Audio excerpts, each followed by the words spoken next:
Hello नमस्कार. बऱ्याच दिवसांनी म्हणजे जवळपास गणपतीच्या 3ऱ्या दिवसापासून ते 11व्या दिवसानंतर मी आज घरात जेवण बनवणार आहे. रोज गणपती बघायला जात होतो त्याच्यामुळे जेवण घरात बनवण्याचा कधी योग आलाच नाही आणि ठरवलेलंच होतं की 11ही दिवस बाहेरच जायचं आहे जेवायला, सगळ्यांकडे गणपती बघायला जायचं आणि तेच जेवून यायचं.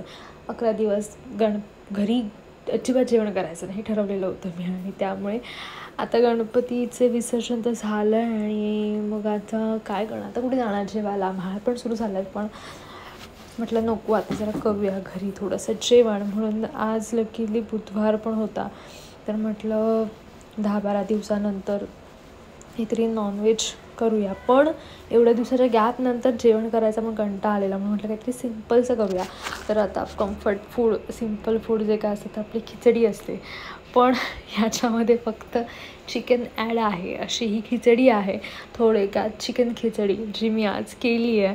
कारण परत रात्री पण आम्ही जेवायला नसणार होतो, तर दुपारपुरतं जेवण करायचं होतं, म्हणून मी ही सिम्पल अशी रेसिपी केलेली आहे, ट्राय केलेली आहे आणि ती सक्सेसफुल झालेली आहे ॲज युज्युअल. सो माझं जेवण रेडी आहे. आता मी मस्त जेवायला वाढून ठेवते. Thank you for watching.